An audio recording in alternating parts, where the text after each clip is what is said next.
Justement, on a reçu Singleton ici, on a eu la chance de le recevoir. Vous avez parlé d'un partage d'argent de 400 euros chacun, de part et d'autre. Mais à ma bonne mémoire, je crois que Singleton dit que depuis qu'on avait parlé de partage d'argent et que c'était les 2000, lui il dit non. Que l'idéal du mouvement, c'est pas de se partager cet argent. Et d'ailleurs, il n'avait pas accepté, il a quitté. Donc, est-ce qu'il avait reçu les 400 alors? Le déballage. Il avait reçu. Est-ce que tout le monde avait reçu ce jour? Gianni Alpha, Takana? Tout le monde l'a reçu. Moi, j'ai pris l'argent, j'ai quitté. Je dis, ah, les gars, ok. Mais c'est comme ça, ils ont décidé. On avait deux managers. Le manager, c'était Manager et Mousto. Et nous, on était quatre artistes. Ok.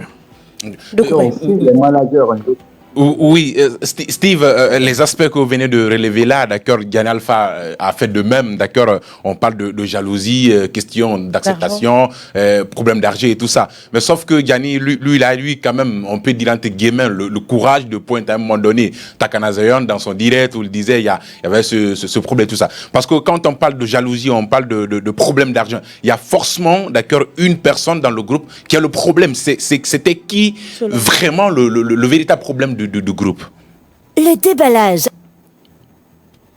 moi, je suis pas là pour indexer quelqu'un. Je suis là pour. Là, c'est de la responsabilité. Mais quand même pour éclaircir la lanterne des gens, d'accord, de tous ceux qui vous suivent. Justement, de grandes personnes, de grandes personnalités du pays se réunissent autour d'un idéal pour faire des grandes choses. Je pense qu'à un moment donné, il faut vraiment être intelligent et puis grand, tu vois, dans la tête, pour essayer de gérer certains trucs. Même si Takana était la cible, comme il le dit, Takana était le truc. Mais ils connaissent plus Takana. Takana, c'est un produit guinéen, c'est made in Guinée. Gianni Alpha, c'est un produit guinéen. Si voilà, chacun de nous a ses défauts, ses qualités et tout. Évidemment. Pour ne pas discuter le mouvement, quel que soit le problème, c'est de rester unis jusqu'à ce qu'on atteigne notre objectif. Mais à un moment donné, personne n'a respecté ça. Justement, question de précision, s'il te plaît, je voudrais savoir, excuse-moi, dans toute entité sociale, il y a un responsable. Est-ce que lorsque vous avez fédéré le mouvement Wongai 2020, vous avez désigné une personne à la tête du mouvement?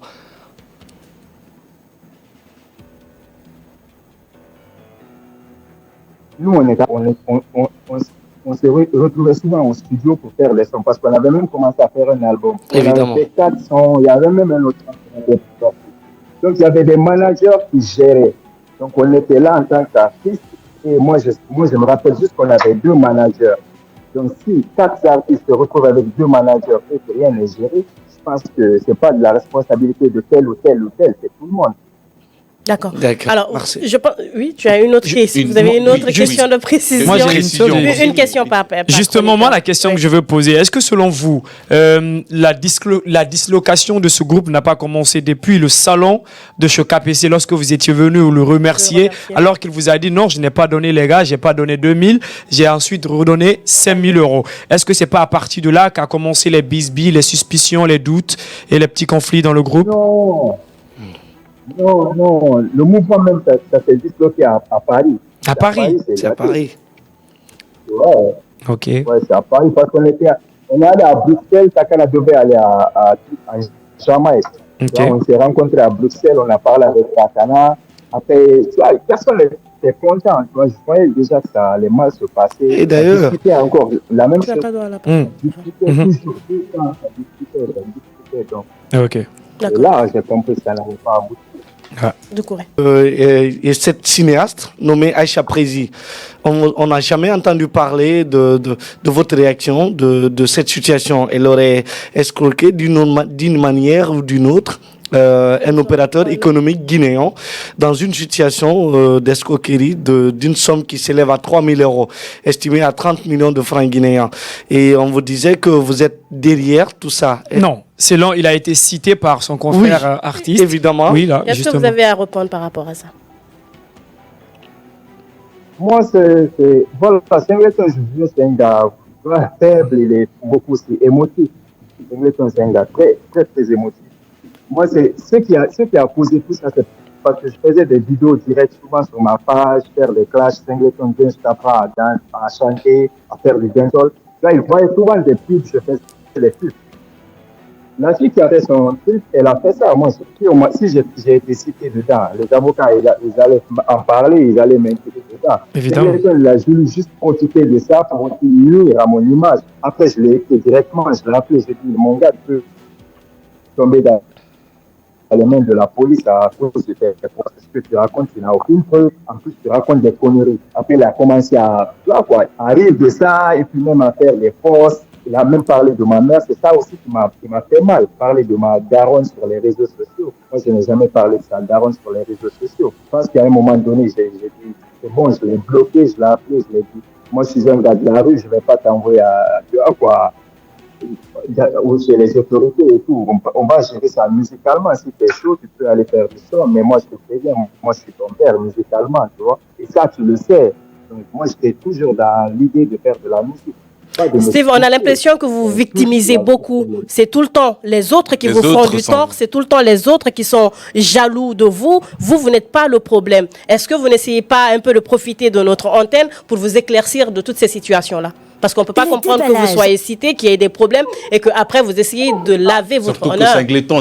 Non, mais quand même. Mais Singleton quoi? Non, mais Singleton, il a toujours été son frère. Il faut se le rappeler. Il a été son frère avant Beniracrou parce qu'il faut rappeler que c'est un peu Singleton qui l'a tiré. On veut comprendre, oui. Voilà, maintenant, explique-moi. Comment ton frère peut vouloir que toi tu ailles en prison? Non, mais ça, c'est une nouvelle qu'on apprend. Voilà. Donc voilà, mais pourquoi il a parlé de ça sur les réseaux sociaux? Justement. Il dit stop aux artistes arnaqueurs. C'était pour nuire. Oui, c'était pour juste nuire parce il était incapable d'aller en studio et faire un son qui avait le même niveau que les musiques que je suis en train de faire. C'est Steve le champion, c'est Steve qu'on essaie À l'époque, Steve, arrêtez un moment. Attends, on va pas tourner autour de la plaie. Steve, la question que moi je voudrais justement... Allez-y. Il n'a pas fini. On le laisse parler. Laissez-le parler.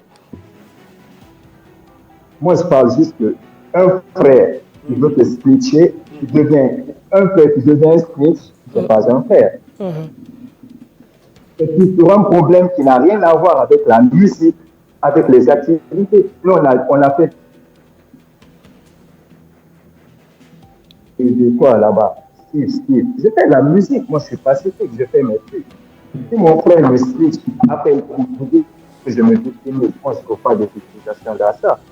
Justement, il a mal fait, c'est pas mon frère, il n'allait pas le faire. Justement, mais il faut le préciser. Je pense que mon micro est coupé. Il faut le préciser.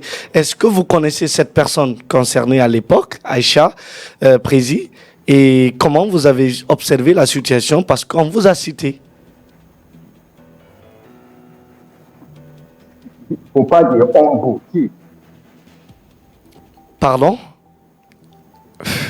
On vous a cité qui? On vous a cité, non, vous ne posez pas de question ici. Est-ce que vous connaissez la personne concernée, Aïcha Prési, sur cette situation? Je connais la personne, j'ai même fait un clip avec elle.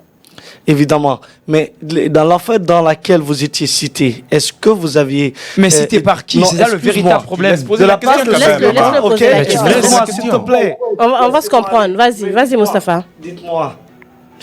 Je crois que on t'entend très bien, Moustapha. Vas-y. Merci. Est-ce que vous étiez au courant de la situation dans laquelle Singleton a cité votre nom de mijoter ou bien de complicité dans cette histoire? Si c'était le cas, je serais déjà dedans. Il serait cité. Tu parles de citer, tu ne parles même pas de qui citer. Après, tu me dis de ne pas poser des questions. Non, j'ai dit, Singleton a cité votre nom d'être complice. Est-ce que vous étiez au courant de la situation dans laquelle on était en train d'associer votre nom vis-à-vis de ça? Oui, moi j'ai vu juste que Singleton, ce qu'il a fait, ça ne se fait pas. Et vous-même, vous devez le savoir, ce n'est pas quelque chose on ne joue pas avec, quoi. Lui, il a essayé de jouer avec pour se faire à mon image. Mais après, je l'ai laissé dans son coin. Et voilà, quoi. de Corée. Oui, Steve, la question de précision que moi je voudrais poser, puisque avec Singleton quand même c'est votre frère, d'accord, quel qu'on soit PDX, on peut pas déduire cela parce qu'à un moment donné vous avez partagé, d'accord, la même maison de production. Maintenant la question que moi je voudrais poser, est-ce que votre frère, d'accord, peut se lever un bon matin comme cela, vous citer dans une affaire d'escroquerie sans qu'il n'y ait, d'accord, sans que la personne n'ait des preuves tangibles sous la main. Si vraiment vous n'étiez pas, d'accord, vous ne reprochez rien. Est-ce que parce que quelque part votre image était en jeu, c'était pas évident justement de briser, d'accord, le silence et d'expliquer de fond en comble que vous n'êtes pas lié à la dite affaire? Le déballage. Non, mais c'était pas. Moi, je pouvais pas. Déjà, j'avais sorti un single connu qui était en train de tourner où j'avais sorti un son fort spécial. Je commençais à revenir petit à petit. Et ça l'énervait. Ça l'énervait. Moi, j'ai vu, il voit l'audience de ma page. Il voit les interactions. Moi, j'étais actif, j'étais là, je faisais la musique, j'ai fait un son, deux sons. J'ai commencé même à faire des clips. Ça l'énervait. Un beau jour, je serais lève sur une affaire d'arnaque. Il en parle. Il n'avait pas d'actualité. Il n'avait rien à montrer, quoi. Après, il a supprimé tout. Il n'avait pas de preuve. Parce que lui-même, il a dit que ce qu'il a fait, c'est mauvais. Il a regretté, il a supprimé. C'est lui qui vous a dit cela, que ce qu'il a fait, c'était mauvais? Mais pourquoi il a supprimé? Mais supprimer quelque chose et dire que ce que j'ai fait, c'est mauvais, font deux quand même. Il vous a dit que ce qu'il a fait, c'est mauvais? Mon gars, il n'a pas supprimé. Il a supprimé, on est d'accord. On est d'accord qu'il est supprimé. Moi, j'ai juste envie de comprendre. Est-ce que, parce que si on résume un peu ce que vous êtes en train de dire, c'est comme si un peu quelque part, Singleton était jaloux de vous. C'est ce que vous essayez de nous faire comprendre? Je ne veux pas dire jaloux, seulement jaloux. Vous savez, dans la musique, il y a toujours des trucs de compétition pour animer la galerie. Moi, je faisais ça depuis toujours et Singleton le sait. Mais à un moment donné, ça l'énervait, quoi. Tu vois? Et moi, je continuais à le faire. Et il n'avait pas d'autres issues pour se rattraper. Singleton, ce n'est pas pour parler bien de moi. Là, je parle en tant que Steve Wallace. Singleton ne peut pas affronter Steve Wallace musicalement parlant sur n'importe quel terrain, sur n'importe quel instrumental. Là, je parle en tant que Steve Wallace. Moi, je pense que Singleton est plus présent aujourd'hui que vous, justement. Et depuis tant d'années de cela maintenant. Mais cette présence-là, elle est limitée où? À Bouramaya ou quoi? Et vous êtes... Justement, mais Kadeka, mais quand même, c'est pas comme si on est en train de prendre une position, mais est-ce qu'il est en train de vivre avec nous? On n'est pas en train de prendre de position. Moi, je veux juste lui faire comprendre que ça nous ramène à la question de son silence. Justement. D'accord? Nous, on a envie de comprendre aujourd'hui les raisons du silence de Steve. Merci beaucoup. C'est surtout ça, vous devez d'abord. D'abord, longue distance, c'est déjà ça. Mais longue distance, c'est aller où, Steve? Je parle de ça. Longue distance, c'est déjà le recul, le silence, la méditation, le travail. En Guinée, on a fait déjà beaucoup. Et en retour, ce qu'on gagne, c'est peu. Et ça, ce n'est pas de notre faute. D'abord, on connaît du ministère, au PGDA, aucun artiste ne dit de sa musique.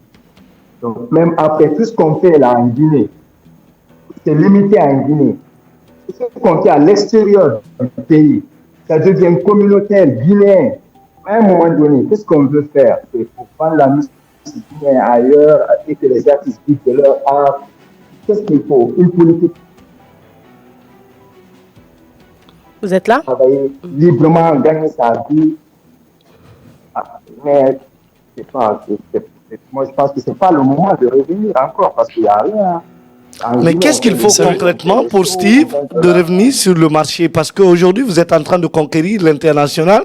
Depuis tant d'années, vous êtes en train de conquérir l'international. Mais quand je dis, excusez-moi, il est en aventure. Mais déjà, il a dit, il est en aventure. Il abandonne parce que... Excusez-moi, il est en aventure à la quête de l'international. Il est en train de méditer jusqu'à présent. Excuse-moi, il est en train de méditer. Aujourd'hui, qu'est-ce qu'il est en train de faire concrètement pour pouvoir faire changer la donne en Guinée pour que la musique ne se limite pas, ou désormais la musique de Steve ne se limite pas qu'à Bouramaya, comme il a dit? Non, Le déballage. Elle avait parlé de Singleton,